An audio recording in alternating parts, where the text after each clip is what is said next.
Konnichiwa minasan, hajime maste, watashi wa Faruku Amin Arumu Sakibu desu.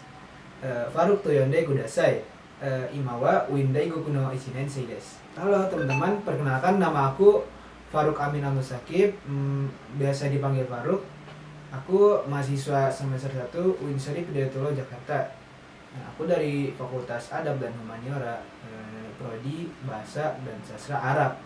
If you wondered how to read and write Japanese character, if you are a beginner like me, don't worry. In this video, we're going to learn together about Japanese letter in a fun and easy way. Pernah gak sih kepikiran gimana sih cara baca atau dan juga nulis huruf Jepang? Kalau kamu pemula seperti aku, jangan khawatir karena di video ini kita akan belajar bareng teman-teman, yaitu dengan cara yang asik dan juga dengan cara yang mudah teman-teman. Ya, Japanese has two main types of character, which are hiragana, katakana, and kanji. Teman-teman, bahasa Jepang itu punya 3 huruf utama, yaitu yang pertama ada hiragana, yang kedua katakana, dan yang ketiga ada kanji. Hiragana dan katakana ada simbol fonetik yang artinya itu setiap huruf mewakili satu suku kata.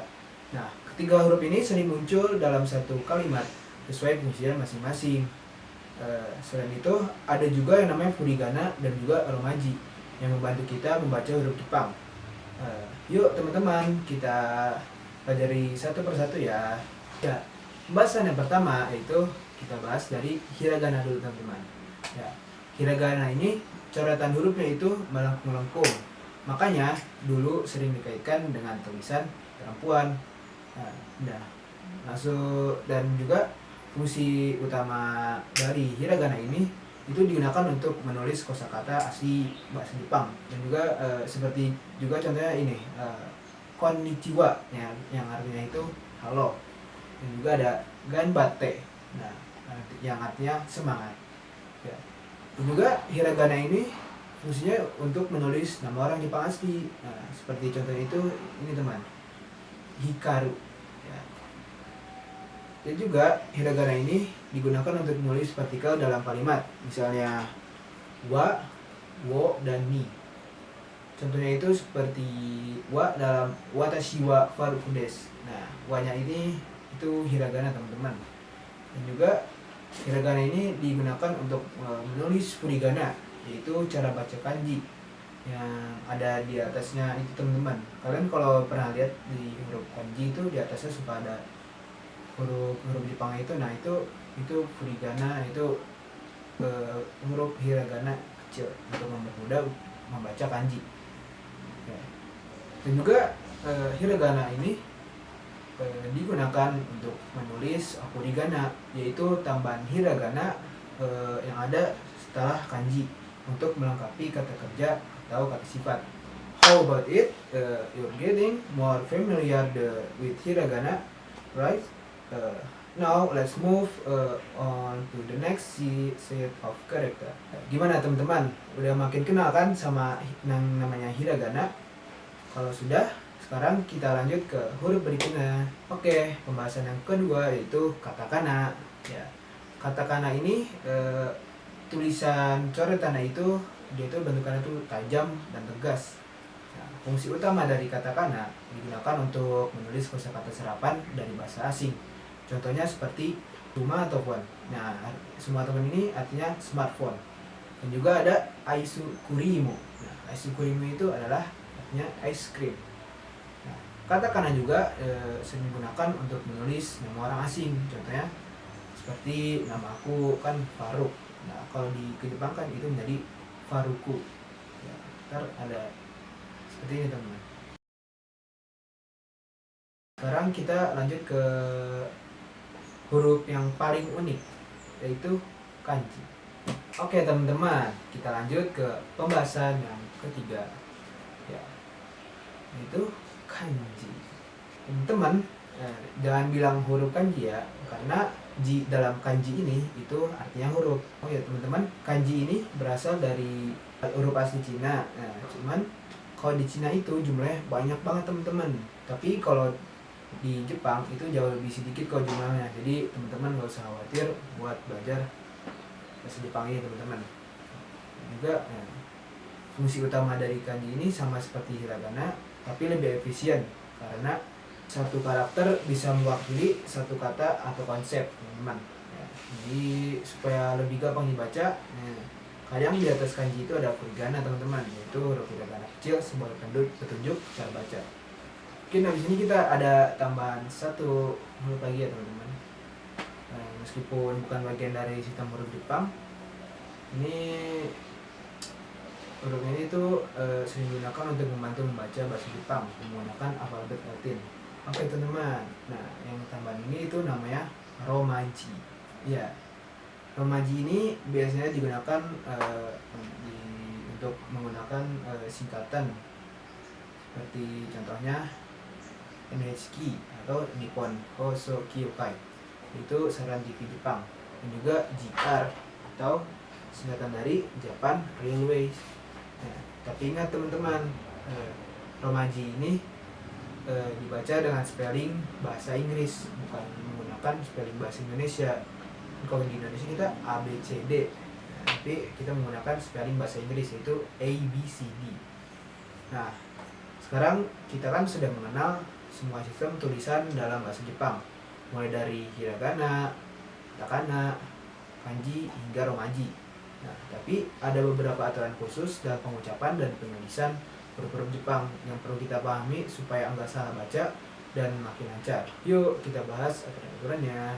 That's we've learned the writing system in Japanese from hiragana, katakana, kanji to romaji.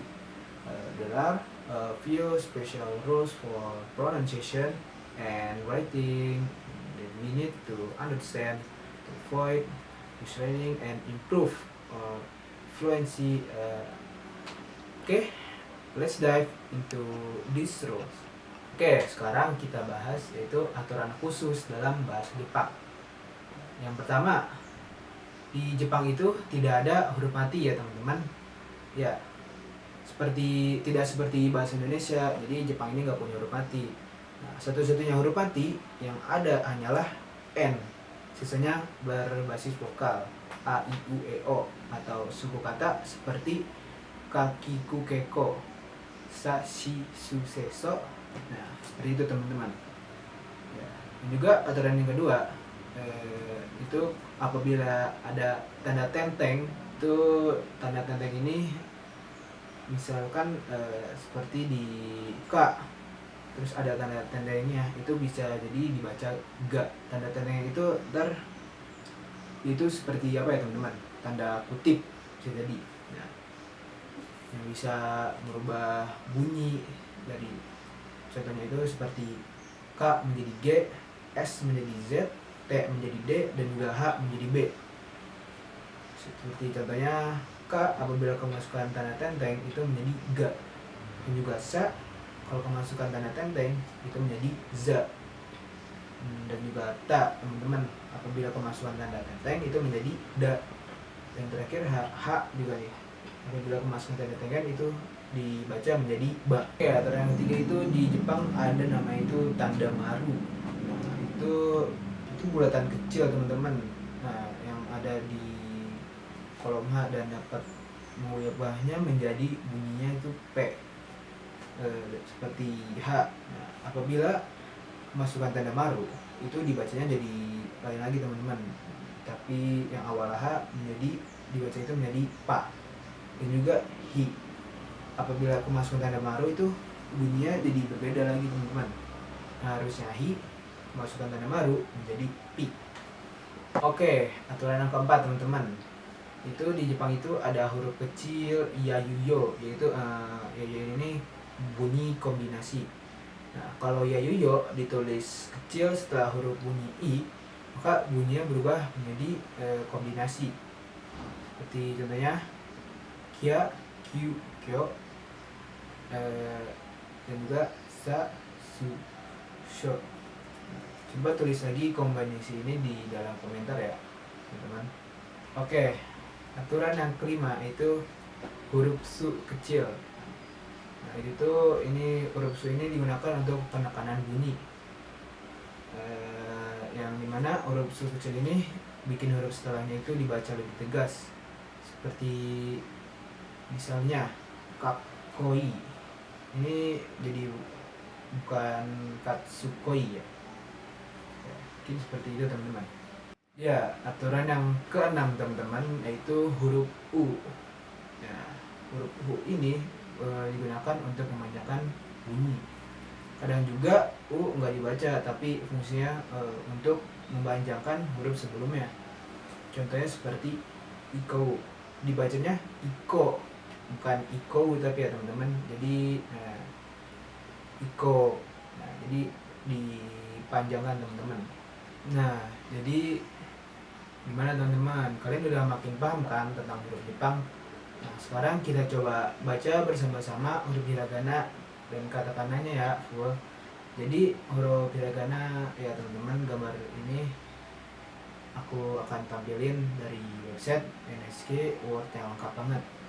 Ayo kita ucapkan teman-teman.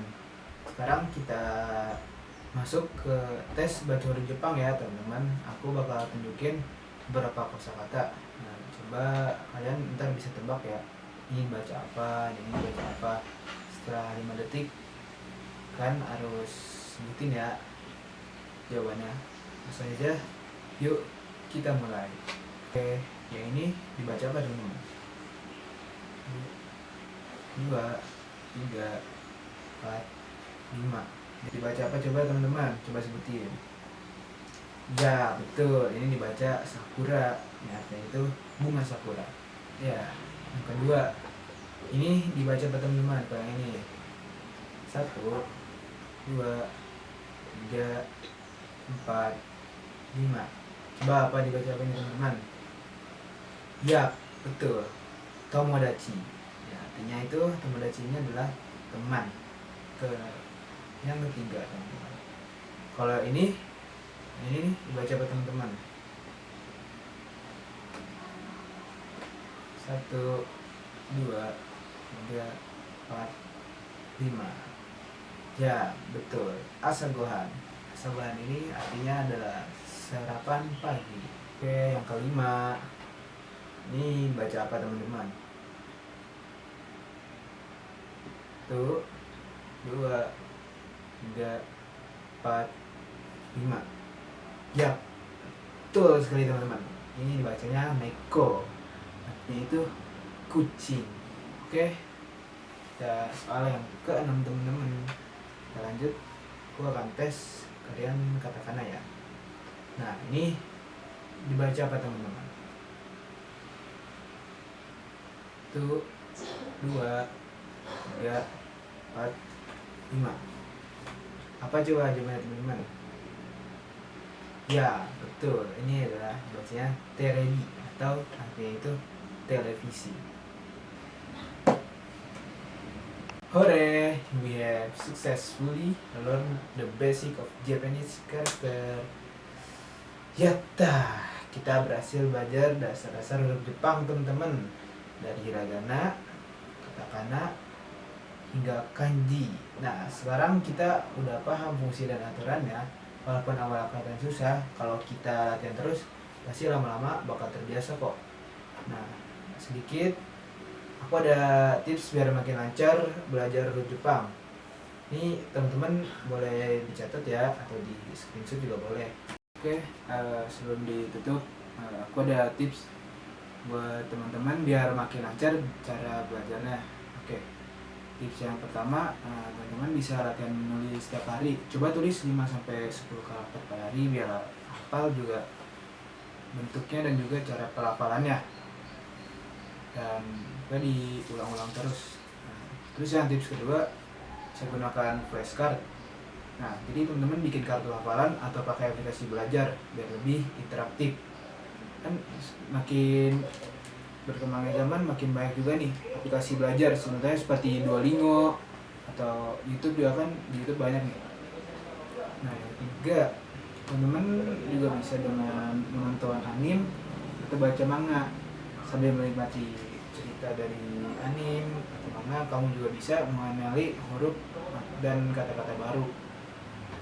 Ya, tips yang kelima, teman bisa latihan membaca furigana. Ya, kan biasakan baca furigana di atas kanji supaya lebih cepat mengenali karakter.